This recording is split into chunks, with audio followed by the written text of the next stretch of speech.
Hey everyone, Nick here from Talking Cardboard with another Nick Talk for you. This time reviewing my time at 2DCon, Minnesota's largest combined video game and board game convention, which took place at the Hyatt Regency Hotel in Minneapolis. I was absolutely blown away by the amount of things to do and see at this convention, which included a ton of nostalgic video games they had set up in the game hall. Since I was there promoting Talking Cardboard, I really didn't get the chance to experience the convention, but definitely recommend this one if you are a big fan of classic console video gaming titles. Throughout the convention, they had a bunch of really interesting events going on in the main stage area, which drew in large crowds, especially at night. They also had a market completely filled with all sorts of vendors. You could easily spend a few hours in this space alone browsing all the things that were being sold.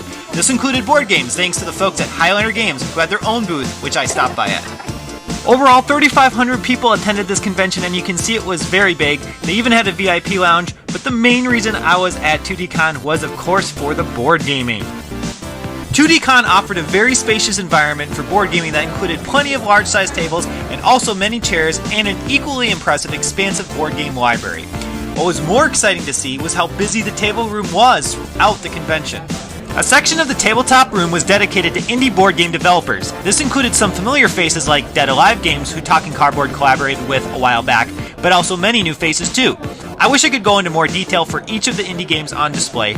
All the designers I talked with were super nice, and one even drew me my own character, whom I called Baseman.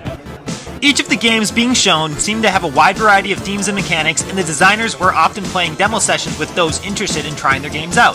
One designer even provided Talking Cardboard with a review copy of the game, which I hope to make some content about soon. I wish all the indie board game developers watching this TikTok the best of luck. Talking Cardboard was on site interacting with both veterans to the board game hobby as well as newcomers. We are fortunate to have our table near some fantastic live entertainment.